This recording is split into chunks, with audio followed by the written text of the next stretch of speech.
السلام عليكم ورحمة الله وبركاته. حبايبي عاملين ايه؟ اخباركم ايه؟ يا رب تكونوا بخير وبصحة جيدة واسعد حال. صلوا على الحبيب، اللهم صل وسلم وبارك على سيدنا محمد. استغفر الله العظيم واتوب اليك. جددوا ايمانكم، شهادة ان لا اله الا الله سيدنا محمد رسول الله. اذكروا الله، الا بذكر الله تطمئن القلوب. حبايبي وعيلتي واهلي وناسي، واهلا بكل اللي جوني ورحبوا وشرفوني، شرفتوني ونورتوني. اجمل احلى ناس واجمل تعليقات. ربنا يخليكم ليا، ما يحرمنيش منكم ابدا. هفضل اقول لكم يا رب دايما، يا رب انصر فلسطين الحبيبة، يا رب اللهم انصرهم وحررهم يا الله. اللهم انصر المسجد الاقصى وانصر اهل غزة يا ارحم الراحمين. حبايبي، النهاردة عاوزة أكلمكم في موضوع البنت اللي رمت والدتها. طب هي دلوقتي لما جيت واتكلمت وقالت أنا مش قادرة إن أنا أتكفل بيها ومصاريفها واعملوا خير يا ناس. لما هي بتطلب من الناس الغرب الخير، هي فين؟ هي كأم، هي كأم، كبنت، هي مش أولى بأمها؟ الست المريضة اللي عندها زهايمر المسكينة دي، حد هيكون أحن من بنتها عليها؟ لا طبعا. بس للأسف إن فعلا الدكتورة سمر نديم فعلا حرفيا هي أحن منها. جاية تشوفها النهاردة، جاية تقول وتبص ايديها قدام الناس وتشوفها. طب انتي ايه ايه المغزى من انتي جاية تزوري بنتك، امك في دار زهرة مصر، في حين انتي رميتيها؟ ازاي جالك قلب؟ ازاي ترمي امك؟ بتقولوا يا جماعة ان هي عندها زهايمر، ما قلناش حاجة. الام زهايمر اي حاجة ان شاء الله يا رب عظم في قفة، هي تشيل امها فوق راسها، تشيل وتسيب الدنيا كلها. بالعكس، ده لو شالت امها فوق راسها ربنا هيكرمها.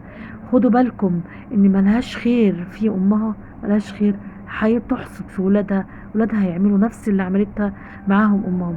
جايه دلوقتي تزورها في دار زهرة مصر. ازاي جالها قلب يطوعها اصلا انها هي ايوه عايشه حياه كريمه مع دكتوره سمر؟ بس برضو انتي بنتها، ازاي جالك قلب؟ ازاي جايه تزوريها؟ تمضي على نفسك اقرار انك انتي هتسيبيها وجايه تزوريها؟ طب انتي ايه التناقض اللي انتي فيه ده؟ ايه التناقض دي؟ وحابه اشكرها دكتوره سمر، برضو مستحملة فيفي بولادها كل شوية. تقول لها عايزة أمشي عايزة أمشي. بتكسب 400 جنيه في اليوم في الشارع ومتحملة. بصوا المفترق. يعني شوفوا دكتورة نسرين كانت ايه وبقت ايه وبقت. بس دكتورة نسرين يعني ما يعني مش عاملة مشاكل قد ما فيفي عاملة مشاكل، وفاطمة الشيمي عاملة مشاكل. يعني بصراحة شابوه ليها. بجد الست دي بتعمل أعمال خيرية يعني فوق الوصف، يعني بصراحة ملاك رحمة بصراحة. برضو مستحملة حاجات كتيرة قوي. شوفوا الفرق دلوقتي، جليلة بقت ايه وقبل كده كانت ايه.